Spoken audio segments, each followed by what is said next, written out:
Bismillahirrahmanirrahim. Assalamualaikum warahmatullahi wabarakatuh.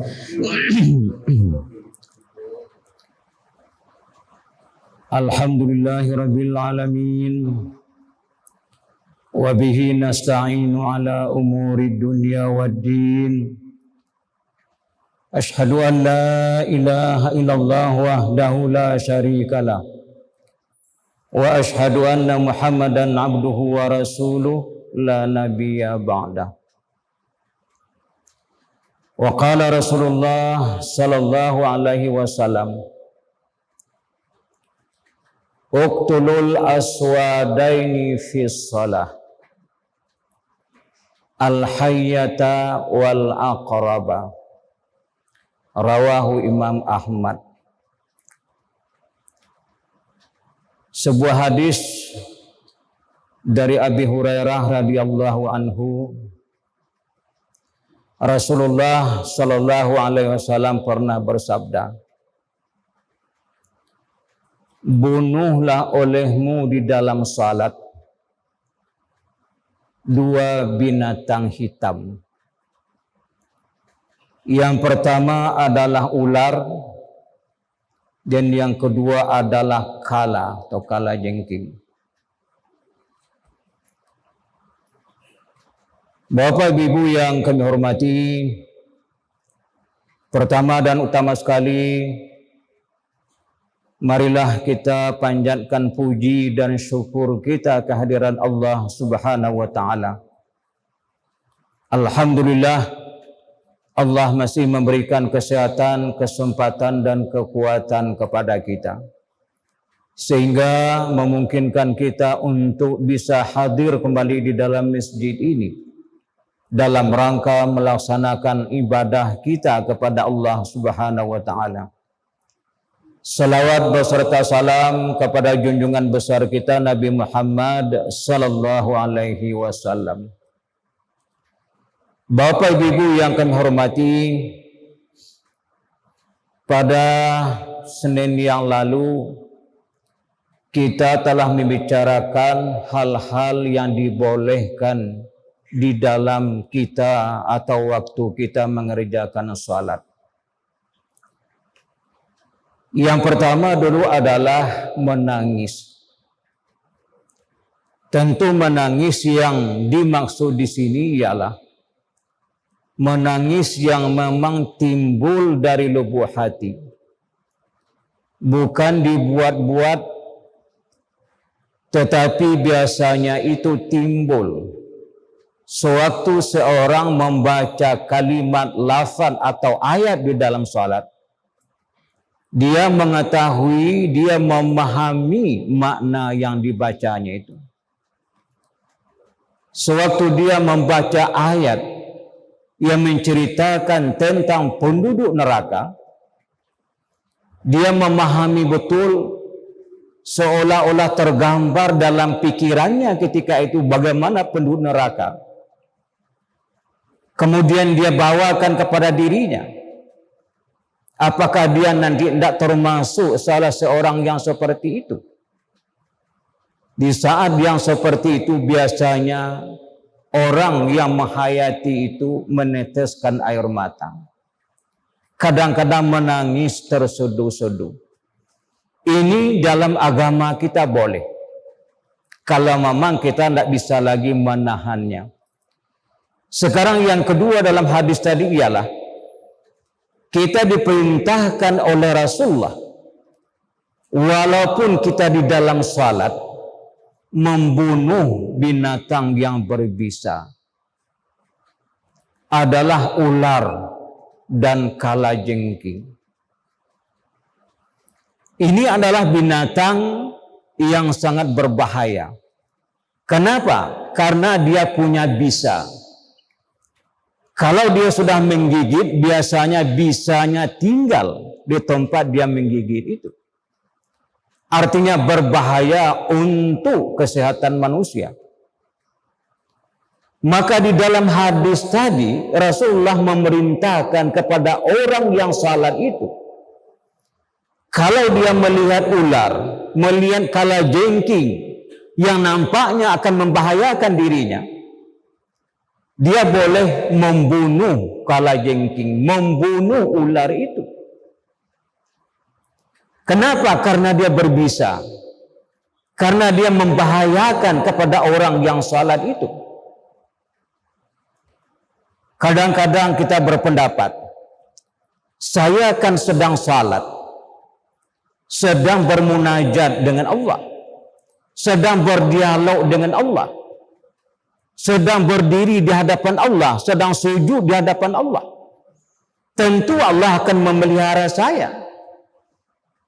Tapi kita ingat bahwa yang memberikan bisa itu kepada binatang adalah Allah. Dengan bisa itu dia berbuat apa saja yang dia inginkan. Maka oleh sebab itu dalam hal yang seperti ini, untuk menjaga keselamatan diri orang yang salat itu, maka dia dibolehkan membunuh binatang yang berbisa seperti itu. Nanti setelah dia membunuh, dia boleh lagi kembali ke tempat salatnya dan melanjutkan apa yang masih tinggal dari salatnya itu. Bapak Ibu yang kami hormati, ini adalah yang kedua. Yang ketiga adalah berjalan. Dalam sebuah hadis dari Sayyidina Aisyah radhiyallahu anha, istri Rasulullah sallallahu alaihi wasallam, dia pernah mengatakan, kana Nabi sallallahu alaihi wasallam yusalli fil bait wal babu alaihi mughlaqun. Nabi, kata beliau, salat di dalam rumah,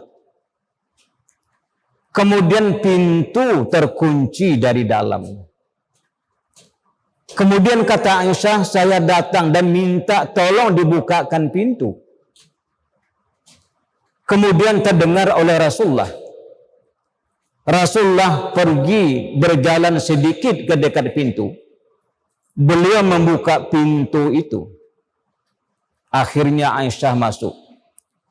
Kemudian Aisyah mengatakan pintu itu adalah letaknya sebelah kiblat. Artinya apa? Rasulullah tidak memalingkan kepalanya. Tapi sedikit berjalan sampai di pintu, dia buka pintu itu, kemudian Aisyah masuk ke dalam rumah. Artinya apa? Bahwa kita boleh sedikit bergerak, berjalan di dalam salat kalau memang itu diperlukan. Tetapi kesepakatan para jumhur ulama, kalaulah kita bergerak melangkah itu banyak, maka ini membatalkan salat kita. Bapak Ibu yang kami hormati, di dalam fikih kita baca, di dalam Qawaid Arabiyah ada namanya bentuk kalimat itu mufrad. Ada musanna, ada jamak. Ada bentuk tunggal satu, ada bentuk dua orang, musanna, ada jamak tiga, minimal tiga. Artinya apa?